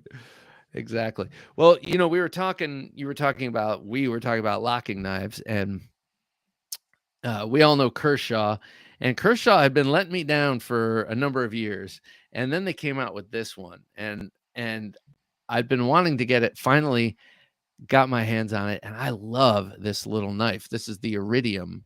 It's a 3.4-inch bar lock knife with incredible action, and it's got I think it's 14C. I'm not sure. Oh, D2. Aluminum, contoured aluminum handles. Great action. This thing is just really cool. I'm glad I picked this up. I don't like it when people say they pick up knives. But I did kind of pick this up. I just sort of dropped it in my Amazon bin while I was ordering like other stuff for the house, and I figured I would have to open those packages, so I better get a knife. And this is the one I got, and I really dig it. It's a cool little knife. This would be a nice one to see upgraded in terms of materials. Titanium and Magna Cut or something would be cool for this. I like that design. I like the blade. It looks like it could be a Ray Laconico design, potentially. And it's almost got like a bayonet style blade, but yet it's kind of a leaf spear point. It's really cool. It's really cool. Yes, those are the things I like about that. That swedge has a sort of bayonet feel to it, but also it's got like you said, the point right down the center. It's a nice knife, man. I'd like to see more stuff like that from Kershaw. I know that this past year, I think they did put out more stuff like that.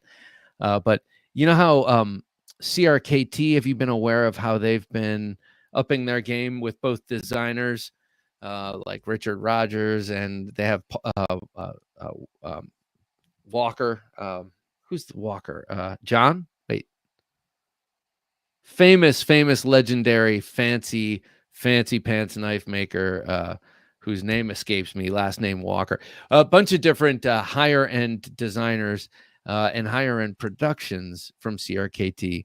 But I feel like they did it a little too fast. They came on too strong, too fast. And their first thing out of the gate was that Icoma knife a few years back for $700. I'm like, no one's going to buy that CRKT for $700, you know? So, yeah, but that's tough when it's tough to go up market like that when you're known for being, a sub 200 typically for CRKT. Yeah, way sub 200. Yeah. But yeah, right. And then they had Hogue make make a knife for them, and then they had Lion Steel, I think, make a knife for them. So they were kind of doing some interesting OEM collaboration stuff. But yeah, it's weird because I'm sure their bread and butter are the cheap, cool looking knives. Michael Walker. Yes, thank you, Jim. Michael Walker, who's an absolute legend. He lives up in Taos, like up on a mountain, and constructs these incredible knives. And he's really known. Fitabit said, "Is Effin Grow Jack Wolf Knives OEM?" Yeah, it's Effin Grow. I don't know what's Effin Grow. I don't know what that is. Effin Grow is a Chinese knife company that just rips everyone off. They'll, you want mess with those guys. You want a $30 Strider? Yeah, that's Effin Grow. Great. Flame Dexter says that new Heretic Knives gin slip joint, excuse me, looks like it could be interesting. They're starting to pump out production models. Heretic has a couple of cool. I have a cool Heretic knife, but that's interesting to think of them doing a slip joint. I didn't know they made anything other than OTFs or switchblades. Yeah, me too. They do have a cool dagger, very expensive, beautiful dagger. Craig Maroney says, like the CRKT Minimalist, such a great cheap neck knife. Yes. The CRKT Minimalist is probably a prime example of what they do best, which is inexpensive productions of custom maker stuff. But since it's those are all fixed blades and small, it's easy to get that right. Even when you buy the 5CR version at Lowe's, those things are just keep going. Okay, here's a what if. What if a company came to you and was like, we really want to produce a Jack Wolf Knives collaboration under our shingle, or it can be a collaborative thing? How would you approach that? That's a really thought-provoking question. Obviously, devil's in the details with something like that. So, who is it? First of all, is it someone I want to associate my brand with? Yes or no? Okay. Then the next question is, what is it? Is it let's say we want to design a brand new slip joint I've never brought to the market before, something like that. Okay, well, I'm interested where this conversation is going still. What's the financial structure of the deal? How do I make money on it? Like, do you pay me a royalty? Do I have to put money into the deal? Like, how does that all work? So we got to figure that out.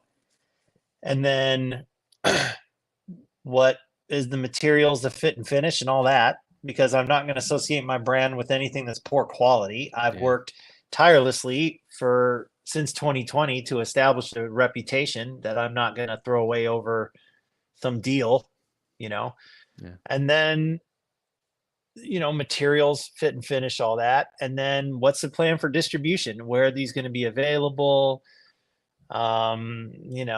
Like that, you just got to have, to assess any opportunity like that, you have to have all the questions answered.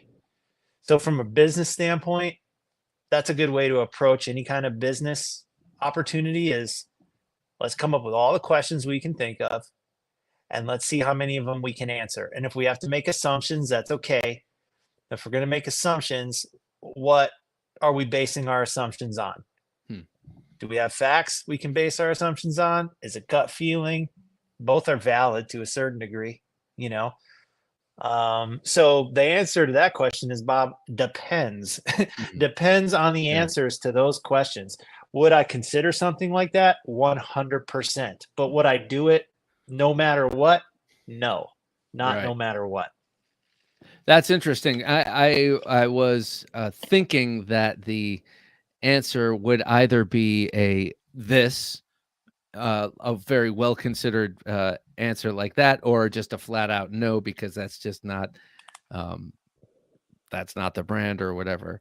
But yeah, that deals like that, collaborations like that can strengthen two brands, or it can have the opposite effect. Greg Maroney says, I've never seen a brand blow up so fast like Jack Wolf. You definitely do it right. Thanks, man. I appreciate it. I mean, there's other brands that I really look up to, like Joseph Vero. He's done an amazing job with his brand. My Pat, friend have a good Tom. night, sir. Sorry to interrupt. Have a good night. Yeah, no problem. My friend Tom Medvedich, who does Notorious EDC, like Mm. I love what he does with his brand. I love what Israel Backus does with his brand. I love what Sean at Null Knives is doing with his brand. There's a lot of guys out there who I really look up to. I mean, I love what the Glessers have done with their brand. Not just the kind of the smaller boutique guys, but even some of the big shop. I love what the guys at ProTech are doing. Oh yeah. So I really appreciate your sentiment. And I just have to say that I'm just really kind of honored to be in the conversation with some of these other brands, because some of these guys are out there just amazing products, amazing people, great customer service, shows up at all the shows, part of the community. So I'm just chasing the giants, I guess.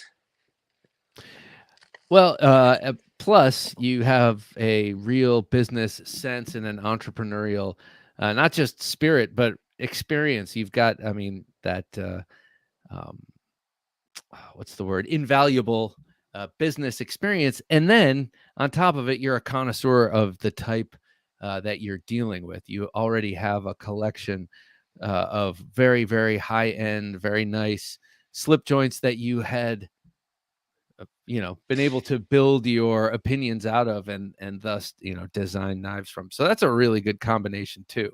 You're not just some Yeah. dude that loves to design knives, and you're sort of hacking through the business part. Yeah, I guess I'm sort of uniquely suited to be doing this. I think I can safely say that. Um, doesn't mean I still got a ton to learn, but I think the skill sets I have and the experience I have uniquely suited me to at least be prepared to pursue this opportunity. And then beyond that, it's like you have to have passion, will, and determination, and perseverance, on top of whatever your experience is and your skills. Like that only gets you so far. Right. You got to pair it with like an absolute willingness to get uncomfortable. I tell people, like, you want to do something like this, you better get comfortable being uncomfortable. Yeah. Yeah, that grinding in your gut. Yeah, and just the risk every month, like I got people working for me now, so I got to make sure they get paid. They're relying on me. Yeah. I've got to make sure I'm not dropping the ball. And I don't have anybody reminding me what needs to be done. That's 100% on me, Yeah. Yeah. and that Uh can be uncomfortable. yeah, well, yeah, but I mean, the more responsibility you take on, the more meaningful everything is, and also the better you get at everything, it seems. Um because That's they just it, say if you Bob. want something done, ask a busy person. It's sort of that it. Yeah, no, you're right. And it's that willingness to make yourself uncomfortable that gets you comfortable with things you weren't comfortable with before. Like if you never leave your comfort zone, then you don't grow as a person. But if you're willing to make yourself uncomfortable, all of a sudden, if you actually stop and take a deep breath and look backwards, it's like, man, I used to worry about this, this, this, and this. And now it doesn't affect me anymore because I've gotten used to making those decisions and I'm comfortable now with my decision making versus, man, did I belabor that to the point where I almost lost my mind. Right. It's like you now you trust yourself because you've seen yourself in action and you've been put to the test or what have you. It's like any other sort of life test that you make it through. Um, I can't say that it's just like any other life test because it isn't, because you've got people like you just said that you're responsible for aside from your own family, so that's a lot to think of. Northern Knives, Ben, do you do your own 3D rendering? If so, what program do you use? So I do not do my own 3D rendering. That's one of the nice things about working with the factories. Now I do all my own two-dimensional CAD work in which 3D renders are created. So my 2D CAD work is essentially perfect. I mean, nothing's perfect, but in other words, like, it's not a sketch. Dimensions are real. Right. And so then the factory can produce 3D renders, and it would be better for me if I could produce not only 2D drawings and 3D drawings. So if I had like a checklist of things I'd like to improve about myself, that's probably top 3. But to answer your question about what program, if you're going to do any 3D rendering, learn how to use Fusion 360 and don't bother with anything else at this point, because that's what everybody is using. And if you want to take your abilities to the next level with that program, you can go right into essentially programming the CNC machines right in the same software. So it's like, okay, here's this 3D part. And now I can use this software to say like, okay, the machine brings in this cutting tool with this bit in it, spinning at this rate, and it starts here and it cuts this path. Like, you can program out a whole knife being built in that software on so top cool. of just designing the part. So vectors or parasolids, I'm not exactly sure what that means, my friend. And 2D, I use AutoCAD. I just draw lines on in a two-dimensional space. I use SolidWorks for the last 13 years. Well, you got a big step ahead if you are Yeah, interested in man. being a designer. Whatever they use in 360, I don't know about vectors or parasolids. They both sound delicious, though. Yeah, they Uh, sound technical. yeah. Okay, so let me ask you this. That question reminded me of something I wanted to ask you earlier, and that is we were talking about double-bladed knives, and I know that I understand that that's a or multi-bladed slip joints.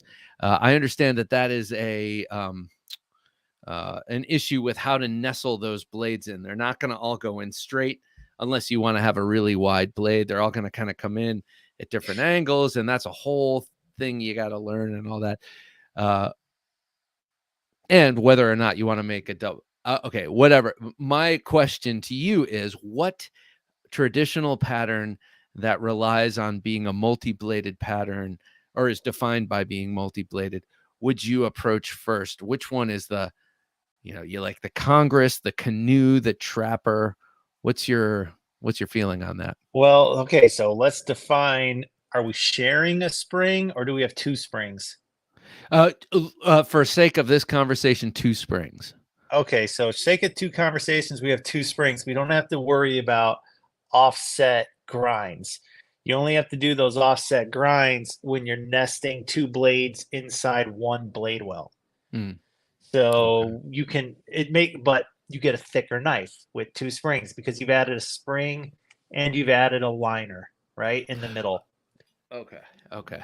Yeah. So I would, if it was me, I would go for a 2-springed, something like a boy's knife, or like the little bro or the big bro would probably be an easy place to start. And I would add some kind of small secondary, whether it's a coping blade, a pen blade. I love coping blades. They're Yeah, me super too. cool. They're like little mini sheepsfoot blades. Or, the one I get asked for a lot is the ubiquitous bottle opener, the cap lifter. Yeah. That's where my head would be. And I think they could do it, but think about it, a Jack Wolf knife. So now you've got a big long pivot barrel. You've got some kind of titanium liner. You've got more phosphor bronze washers. You got 2 more washers. It's gonna be it'll definitely be harder to put the damn thing together. If anybody Yeah. takes one apart, sends me a bag of parts, I'll have to figure that out. Um, and my biggest question in my mind is it going to be too thick, and are people going to not want to buy it? Yeah. If I have 2 pieces of 3mm blade stock in there, I mean, you got a thick knife in your hand at that point. So it's like, Yep. do we do thinner blade stock on the primary and even thinner blade stock on the secondary? Do we go opposing nail nicks, or do we go nail nicks on the same side? Like, there's a lot of Stacked. choices. Yeah, and then the biggest and most meta question for you to answer is, does anyone want it? How I well don't know. how well do multi-bladed knives sell? For instance, the Ohio River Jack is awesome. I love this knife, single bladed, in my case, Warncliffe. Um, but I also have Ketmuk Nesshart's double bladed Ohio River Jack here, and you know, it is thick. It's chunky.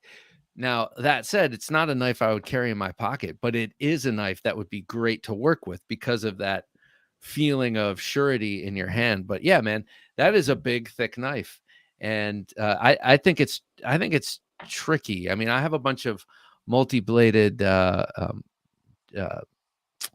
GECs, but the ones that get the most carry are the ones that share a spring. Like I have one Congress from them that is nice and slender. That gets a bit of pocket time, and anything that's a little bit less bulky, you know. Yeah. I think, okay, so if guys are buying true traditional knives, I think there's a larger, there's a decent segment of buyers who will buy multi-blade. But my buyers, not so sure, because I mean, I certainly have a handful of traditional knife guys that buy my stuff, but I think my audience has primarily been modern knife guys who finally found a slip joint they can relate to. Yeah. And I just don't think they will see the value. Like, I don't think the juice will be worth the squeeze for them I think you're to right. have the extra bulk, the extra weight for a blade they'll probably not use. And one of the benefits when you had that softer carbon steel, you know, of having a double blade is I got twice the blade life before we got to go sharpen this thing. Right.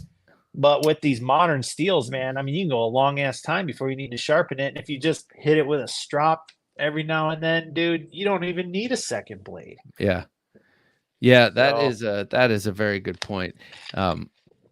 Yeah, it's gonna have to cost more too. Let me throw that out there. I was gonna say I don't think the juice would be worth the squeeze for you. I think like with all of those new things you would have to learn to design it, and all of those design considerations, the nail nicks on which side, this and this, and one spring, all the new things you'd have to consider. That would have to be a labor of love, because you probably would spend a lot of time learning something very valuable to you and alone, you know. Yeah, exactly. It's definitely not the low-hanging fruit for me right now. The low-hanging fruit for me right now, and that's something you have to do as a business person. You have to say, boy, there's a lot of things I could be working on, but what's the most productive thing I can be working on? Because the thing I have the least of is time, really. Productive time.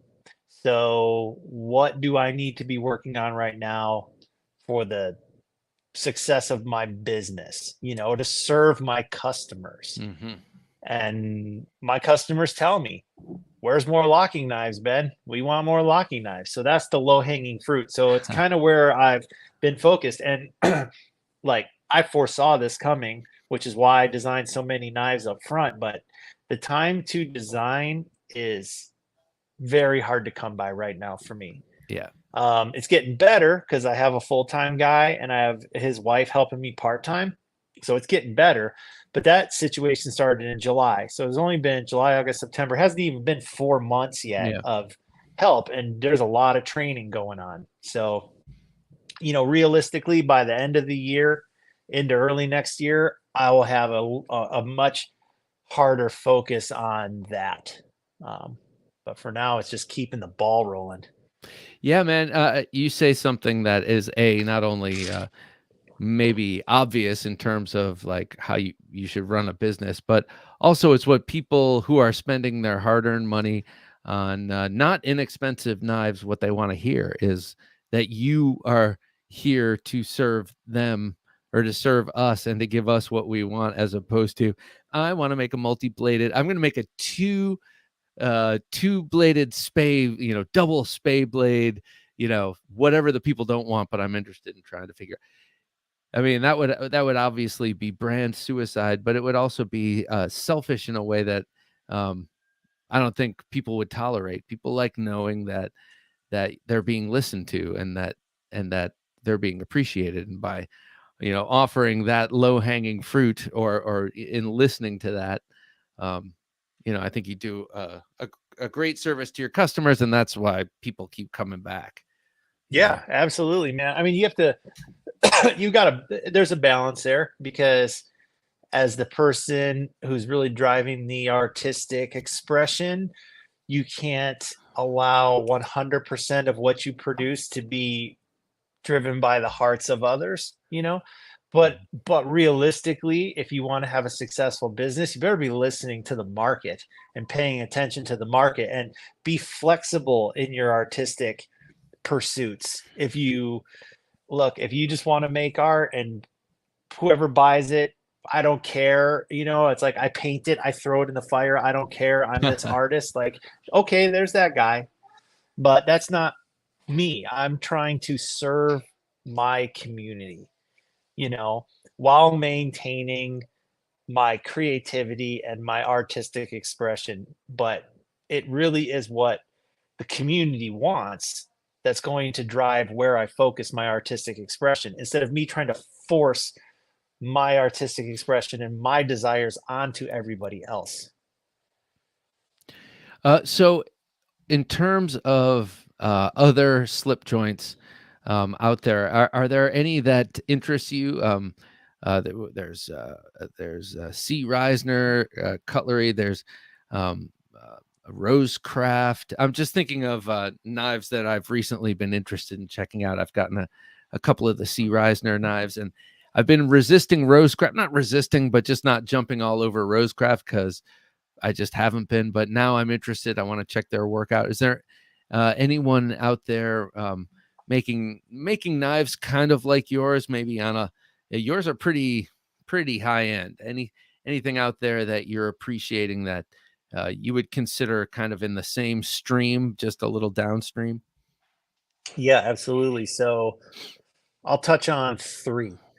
So first, the Lake Champlain Barlow that Austin just came out with, Yeah. incredible knife, incredible value, offering something that I cannot offer. I cannot offer those materials at that price. So, he's got an advantage to where he is a dealer and he's also a manufacturer. So the consumer benefits from that, and he's offering a product that's in a size classification that's outside of what I'm doing. So, like, I'm really pleased to see Austin offer something to the community that I have not been able to offer. That's cool. It's cool that people have choices. I don't lament that. In fact, I congratulate and appreciate that fact,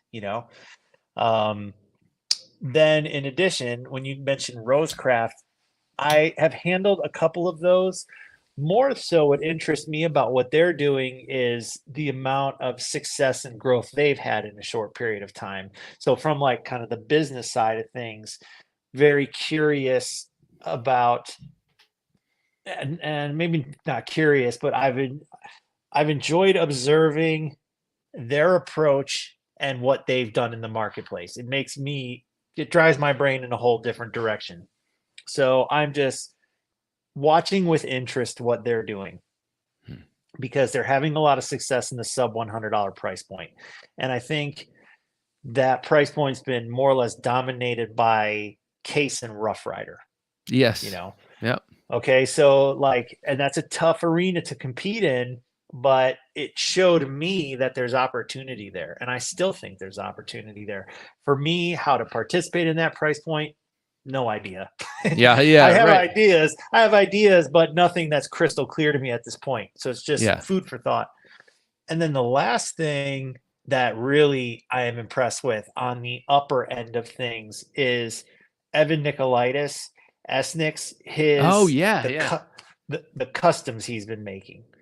So he's got some models he designed. He has one called the Barracuda, one called the Stingray, one called the Workhorse, and it's very much in the way I like to design things, like angular, modern, but they're freaking cool. And he had at Blade Show all these. He had this like emerald green paper micarta that Oh. he angle cut it, Bob. Like he did, it was Mm. flat. It was a flat scale with chamfers, but when he cut into the sheet, he cut it down at an angle so you could see the layers of paper, even Mm. though it was flat. And I was just like, like I would have Ah. never thought to do that. Then he had Westinghouse micarta. He had all this cool stuff. And the other thing he's doing is he has won best in show like at 2 blade shows now. He won the big one in June. He put together this crazy multi-bladed thing. He made the corkscrew, he made the leather punch, he made a Westinghouse toothpick. A What? Westinghouse. Yep. Now you know you're a baller when you pick food out of your teeth with Westinghouse Yeah, micarta. yeah. With 70-year-old micarta. Yeah. Yeah. That is He cool. even made the little tweezers. So Wow. I'm impressed with what he's doing. I think his aesthetic is really good. I think he's pushing the envelope and producing these really sophisticated multi-bladed knives that people just don't want to spend the time to do. So yeah, if you guys want to check out someone who's worth looking up to, it's him. I've been digging his the production stuff. Estinks. How do you pronounce that? Esnix. Esnix. What's his name? It's Evan, like Evan, and Nicolaitis. I'm gonna have Nicolaitis. trouble spelling that one, but I can sound it out. yeah, Nicolaitis. it's definitely a Greek name. Yeah. But he's a super nice guy too. I mean, if you guys ever go to a show, say hi to him, check out his stuff, look at his Instagram. Those one-bladed knives are so cool. He's got a cool one right now with Esnix that I've been seeing on traditional pocket knives that has a it looks like it's sort of a regular, it almost has a Pioneer Jack look a little bit, Yeah, um, but it's got a like a beer opener or a bottle opener on the back. And I gotta say, I like that because it's subtle. I mean, I like it when there's another pull and you have a tool that opens up, but just having it on the back as the back spacer I would imagine keeps it thin. It keeps it from yeah, having to have a second tool, and there it is. yeah. He calls That's it the cool. beer buster because like a sod buster with a beer opener on it. Beer buster. So him Rosecraft in terms of business, and who's the first one? Oh, the Lake Champlain. Oh yeah, the Lake Champlain. Yeah, yeah, the stuff is cool, and I like his exclusives too. He does some cool exclusives there. Yep. All about that, man. Yeah, I'm back into a my slip joint love is it oscillates like everything else. I mean, I never fall out of love, but I sometimes just am more into these kind of knives. But right now, the slip joint thing, I don't know. It's just got its hooks in, and that's that.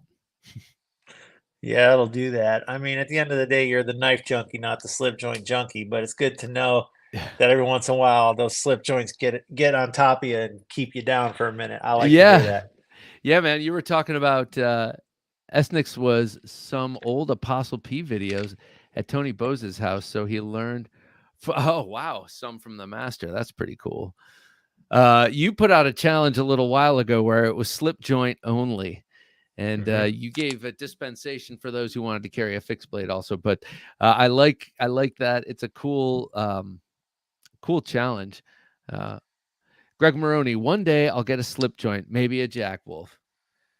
Greg, Someone Thank you, Greg. You gotta let me know which one you get, whether it's mine or someone else's. You gotta let us know. Yeah. There was there was a hashtag going on Instagram called No Locktober. Ah, And I love so it. a lot of guys were doing the whole month of October with no lock, which No I thought was cool. Locktober. That is cool. Steve the Ripper, I want a V2 Venom because I missed out on the first one. Yeah, I'll make Venom. more of those eventually. I promise, dude. That's one of the most popular ones, so we'll Yeah, get there. I was gonna say, I feel like when the Venom came out, it was just a blockbuster. All right, guys and dolls, gonna cut out. Thanks, Bob, Jim, Ben for the stream. Justin from CRC TPK this Sunday on TKJ. Nice. Bye, all. Hey, man, have an awesome night, Byron. Always great to have you here, sir. We're gonna be out of here in a minute too, uh, as we wrap up. Yeah, that what I was gonna say about the Venom Jack. Something unique about the Venom Jack. I feel uh, unique over the two, the laid back and then the feel good, and all the straight bladed knives basically is that this one has a downward rake to that edge. So you have all the benefits of the straight edge, but you also have sort of the benefit of a recurve when you put that edge angled down like that, because you create that little triangle in which materials get trapped. So that's a And cool, yes, and also the way the handle is, your pinky, when you grip it, it kind of yanks that pushes it tip down. downward. Yeah.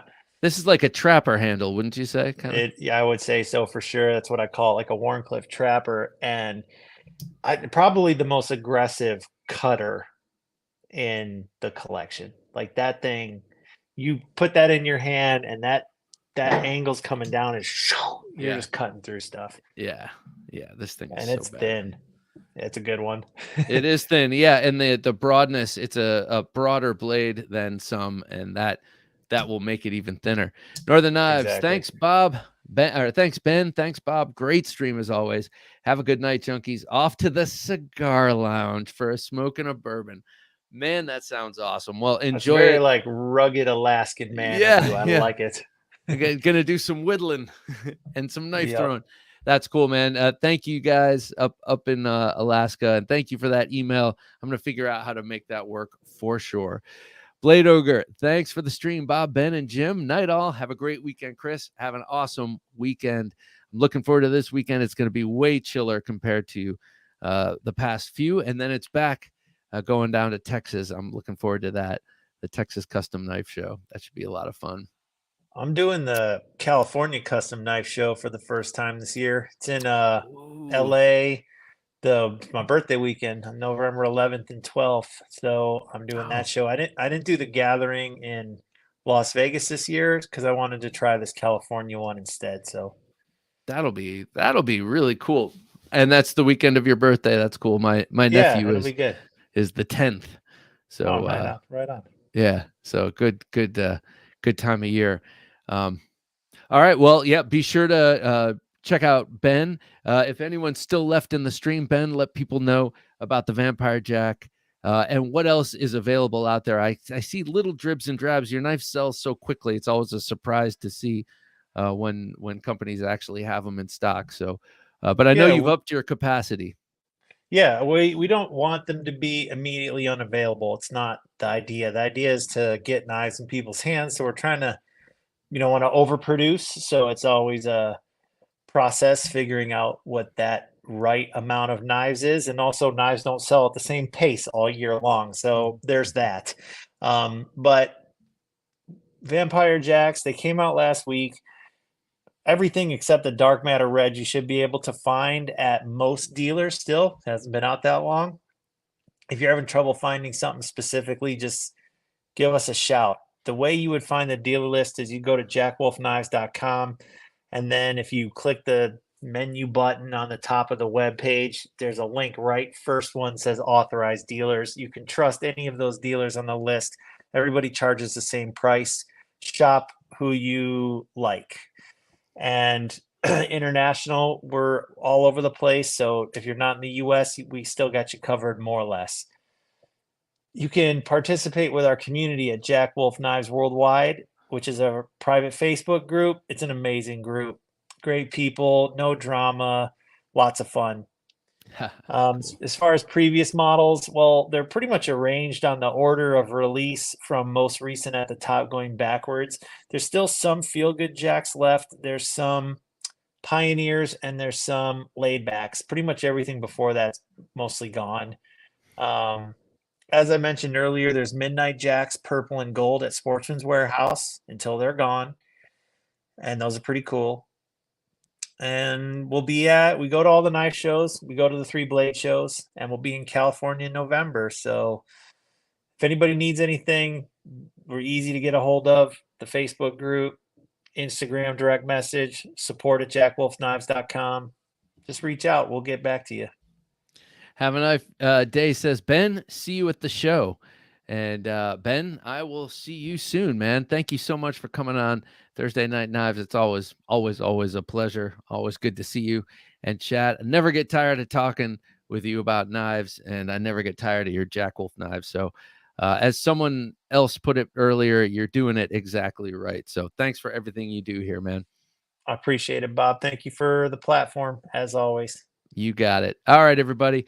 Thanks for joining us. Craig Vincent. Holy crap. I was blissfully ignorant before this episode. Looks like I'll be diving into slip joints soon, boys. Craig, welcome. Welcome to the club, sir. You will never want to leave this club. All right. For Jim working his magic behind the switcher, I'm Bob DeMarco saying until next time, don't take dull for an answer.